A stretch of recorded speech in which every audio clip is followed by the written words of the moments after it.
जय श्री राम दोस्तों।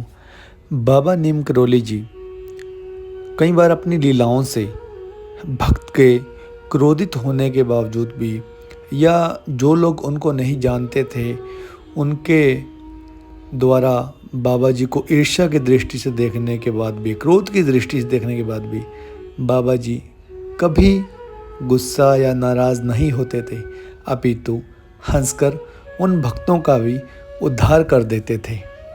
क्योंकि बाबा जी जानते हैं ये जो लोग हैं मानव जीवन में, ये अनजान हैं कि जो इनके अंदर आत्मा है, बाबा जी उसको कितने जन्मों से जानते हैं और उसके उद्धार हेतु ही बाबा जी उनसे मिलने आए हैं या उनको अपने पास बुलाया है। क्योंकि बाबा जी जो माया रूपी पर्दा है वो धीरे धीरे करके ही अपने भक्त की आंखों से उठाते हैं और अपने भक्त को पूर्ण ज्ञान की ओर ले जाते हैं। तो आज ऐसी एक घटना बाबा जी और एक अंग्रेजी कर्नल के बीच में हुई, जो आपको बताने जा रहा हूँ कि कैसे बाबा जी ने एक घमंडी अंग्रेजी कर्नल, अंग्रेजी अफसर का भी उद्धार किया और कैसे वो बाबा जी का भगत बना। तो दोस्तों, किला घाट के प्रवास के बीच बाबा जी एटा, मैनपुरी आदि भी अपनी लीलाएं करने पहुंच जाते थे। फतेहगढ़ के किले में तब रेजिमेंट थी जिसका अफसर कर्नल मैकन्ना बहुत ही सख्त था और क्रोधित था, और जो हर समय जोगी साधुओं से नफरत करता था। पर फौज वाले बाबा जी को बहुत मानते थे और छिपकर उन्हें दूध फल भेंट करते थे और बहुत स्नेह करते थे।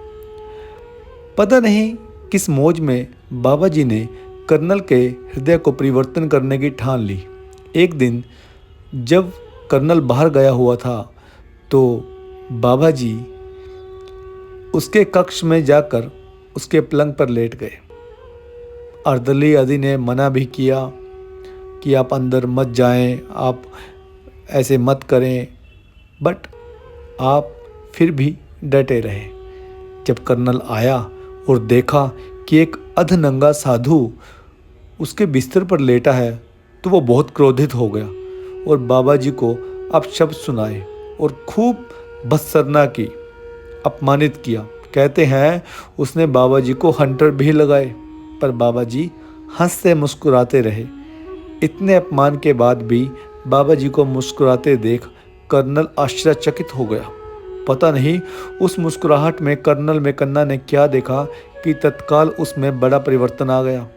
उसने बाबा जी से क्षमा मांगी और उनके लिए दूध और फल मंगाकर अर्पण किए और हुक्म जारी किया कि बाबा जी को भीतर आने दिया जाए और दूध फल अर्पण किए जाएं। महाराज जी के स्पर्श मात्र से न मालूम क्या जादू हो गया कि वह आजीवन तन मन से बाबा जी का ही भक्त होकर रह गया। वो पहला विदेशी भक्त था बाबा जी का। बाबा जी ने अपनी मौज में कर्नल से कह दिया था, जा तू जनरल हो जाएगा।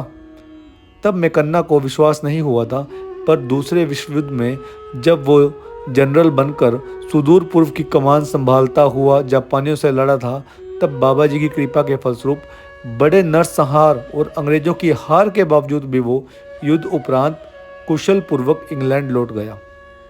तो ऐसे हैं मेरे बाबा जी। कर्नल के क्रोध का, अपमान का बदला न लेकर बाबा जी ने उनको भी अपनी मुस्कान से मोहित कर दिया और उनको भी उद्धार कर दिया। तो दोस्तों, जब बाबा जी इतने गुस्से वालों, घमंडी लोगों का उद्धार करते हैं, तो क्या हम जैसे अपने भक्तों को, अपने बच्चों का उद्धार नहीं करेंगे? जो बाबा जी के सामने हाथ जोड़कर पूर्ण रूप से समर्पित हो जाते हैं, तो क्या हमें बाबा जी दिशा नहीं दिखाएंगे? तो इसलिए दोस्तों, बाबा नीम करोली जी ने अगर आपको चुना है, आप बाबा जी के बारे में जान पा रहे हैं, तो यहीं से आपकी जीवन की उद्धार होने की कहानी शुरू हो जाती है।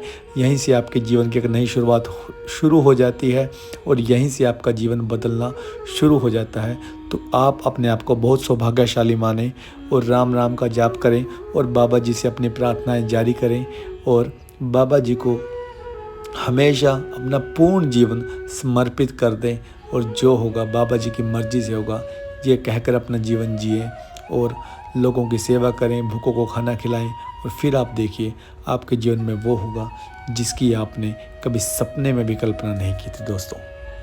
तो ये था आज का क्रमांक, ये थी एक सत्य घटना बाबा जी और जनरल मकन्ना के बीच की। तो बताना दोस्तों कैसी लगी। जय श्री राम, जय हनुमान, जय नीम करौली वाले बाबा जी।